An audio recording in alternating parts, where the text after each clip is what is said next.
सबसे बड़ी खबर दोस्तों, मैं बता दूं कि पावर स्टार पवन सिंह ने बनाया एक नया रिकॉर्ड दोस्तों।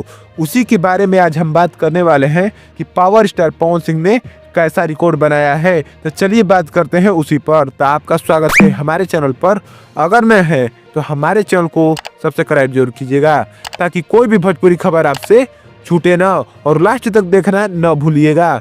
तो मैं बता दूं कि पावर स्टार पवन सिंह का एक नया गाना आप लोग जान रहे हैं। इस गाने को ग्लोबल म्यूजिक जंक्शन के द्वारा आप लोग के बीच 12 दिन पहले लॉन्च किया गया था, जिस गाने का नाम है काला ओढ़नी। दोस्तों आप लोगों ने सुन लिया होगा तो जरूर बताइएगा कि ये गाना आप लोग को कैसा लगा, जिसको गाया हुआ है पावर स्टार पवन सिंह ने और शिल्पी राज ने। बहुत शानदार आवाज दिया है दोस्तों। आप लोग भी अगर नहीं सुने होंगे तो जाकर जरूर सुनिएगा। इसमें फिट कर रही हैं क्वीन शालिनी और विकास मेहता दोस्तों। और मैं बता दूं कि इसको लिरिक्स दिया है प्रिंस प्रियदर्शी ने और म्यूजिक दिया है प्रियांशु सिंह ने। इस गाने को 12 दिन पहले आप लोग के बीच ग्लोबल म्यूजिक जंक्शन से लॉन्च किया गया था। चलिए बात करते हैं कि कैसा इसने रिकॉर्ड बना दिया है।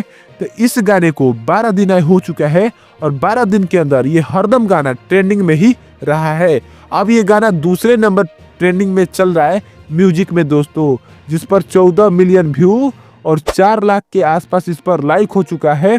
और कमेंट में बता दूं तो 97,000 कमेंट के साथ बहुत शानदार ये गाना आप लोग के बीच चल रहा है दोस्तों। और मैं इस पर रील बता दूं तो इंस्टाग्राम पर रील 2 लाख के आसपास इस पर रील भी बन चुका है दोस्तों। आप लोग भी जाकर जरूर रील बताइएगा और बताइएगा कि आपको गाना ये कैसा लगा। यही एक छोटी सी खबर थी, आप लोग जरूर बताइएगा कि कैसा है। धन्यवाद आपका यहाँ तक देखने के लिए।